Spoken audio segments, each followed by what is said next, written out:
l'idea ormai del fatto che il matrimonio, se è tale, è un contratto per tutta la vita, perché c'è un sacramento oltre che un contratto, almeno per i cattolici. Per i non cattolici è solo il contratto, ma anche quello è a vita. Abbiamo perso l'idea di questa stabilità della famiglia, perché il mondo moderno non vuole saperne di legami, non vuole saperne di contratti che non siano della durata di un giorno o di 2 ore.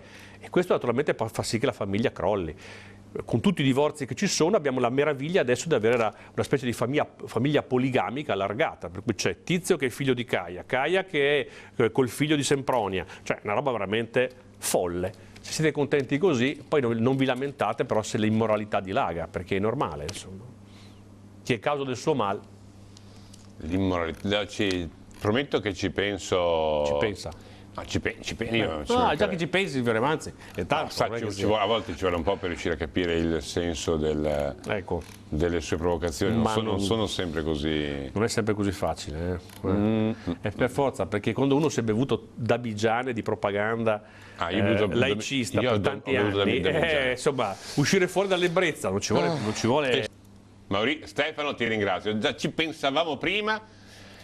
Lei è favorevole, come il consigliere comunale di Portogallo Riccardo Rodriguez del PDL, all'installazione di distributori preservativi nelle scuole superiori delle nostre città, come è recentemente accaduto a San Donà di Piave? Giovanni dice figuriamoci il moralista se è favorevole. Maria Giovanni. Stella, non c'è intervento straordinario che possa seppellire alla mancanza interventi ordinari. A lei, prego. Sì, allora io non commento il commento della Frezzani, dico soltanto che se si distribuiscono i preservativi nelle scuole si capisce cosa si fa nelle scuole, perché di solito il preservativo non serve per studiare, no? O lo metti sul vocabolario di greco, lo si mette su un'altra parte, no? Nei bagni. Nei bagni, lo mette lei. Cioè, perché nei bagni si fa questo, cioè i bagni e le scuole non servono per evacuare certi bisogni impellenti, ma per fare altre robe. Essendo d'accordo con lei, facciamo che io sono d'accordo con lei. Devo preoccuparmi, vero? Perché... No, andiamo avanti, sì. Facendo che io sia d'accordo con lei, c'è un problema di malattie sessualmente trasmissibili e c'è un problema non grave come in Inghilterra, dove è molto peggio che da noi, di gravidanze indesiderate in età molto piccole delle future mamme. Non è meglio vendere un preservativo che trasmette l'AIDS o avere un bambino non voluto a 15 anni magari, posto che tutto il resto che le può dire ma sarebbe meglio che, va benissimo, ma se non si può fare che sarebbe meglio che, e tanto due lo fanno lo stesso, non è meglio che usino un preservativo che possono comprare in un ambiente non imbarazzante come una farmacia, piuttosto che, ripeto, trasmettere una malattia venerea o avere un figlio che non è per nulla voluto? Allora, andiamo in ordine di ragionevolezza. Abbiamo capito che nelle scuole... Io sono in ordine di irragionevolezza. No, abbiamo capito che nelle scuole, persino Fioravanzi è d'accordo che di solito nelle scuole... Ci mancherebbe altro. Io sono per la chiusura della pubblica istruzione perché sarebbe meglio quella privata. Scusi? Sì, è un altro discorso. Però diciamo, nelle scuole si dovrebbe studiare, diciamo... Chiudiamo. Sulla questione seconda, dice ma il preservativo preserva dall'AIDS, balla, perché purtroppo si vede ancora una volta come Fioravanzi beve la propaganda, perché nel preservativo sono presenti dei tubolari, si chiamano, no? Che sono 50 volte più grandi del virus dell'AIDS, per cui è una sciocchezza solenne questa cosa qua, lei non se l'è mai accorto, non lo sapeva questa cosa. Fa male il preservativo? No, il preservativo è inutile da questo punto di vista, perché ci sono appunto passano dentro. Passano esattamente 50 volte di più, non so, se lei faccia il calcolo, 50 volte più grande di lei ci passa bene, no? Sì.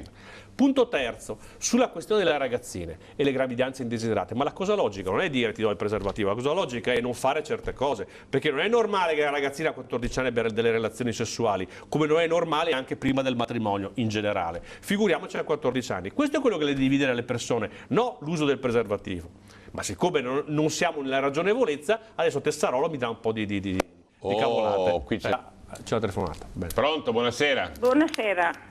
Io volevo dare un anticoncezionale per le ragazze giovani. Non so se lo conoscete, quello del limone. Non l'ho capita. Lei vuole dare il limone a chi? A quelle giovani che state parlando di anticoncezionali a scuola.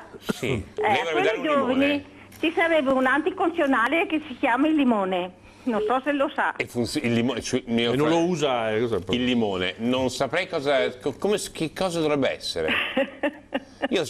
Questa non l'ho mai sentita. Cioè no, provi a mettere un limone nelle gambe e dopo vede cosa può fare.